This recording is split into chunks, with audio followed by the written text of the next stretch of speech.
A journey many of us will have taken over the years. In fact, for the past century or so, people, once they've finished their Irn Bru, have headed back to the shop to get their money back on the empty. Hi there, can I get my deposit back, please? Yeah, no problem. This local store in Dundee is one of dozens across the country where you can swap the empties for a little ready money. We've got 5 stores in Dundee.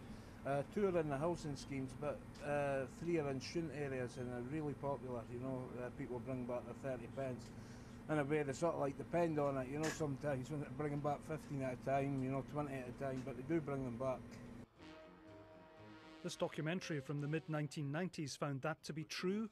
Although some didn't return their bottles very often, there was a bit of money in it when they did. Bars, the makers of Irn Bru, have been paying back deposits on empties since 1905. 20 years ago, around 90% of their bottles were returned, but the company says that has dropped substantially.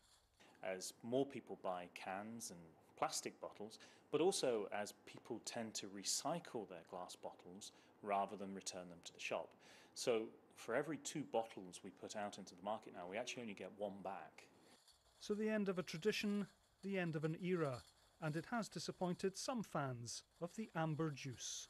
Your mum used to save up bottles, and me and my pal would go up to the shop and you'd get all your sweeties Friday night, and that was your sweeties for the weekend. So if you've got any bottles hiding away, get them in there now, yeah. Get them along and they're not your local shopkeeper. That's annoying.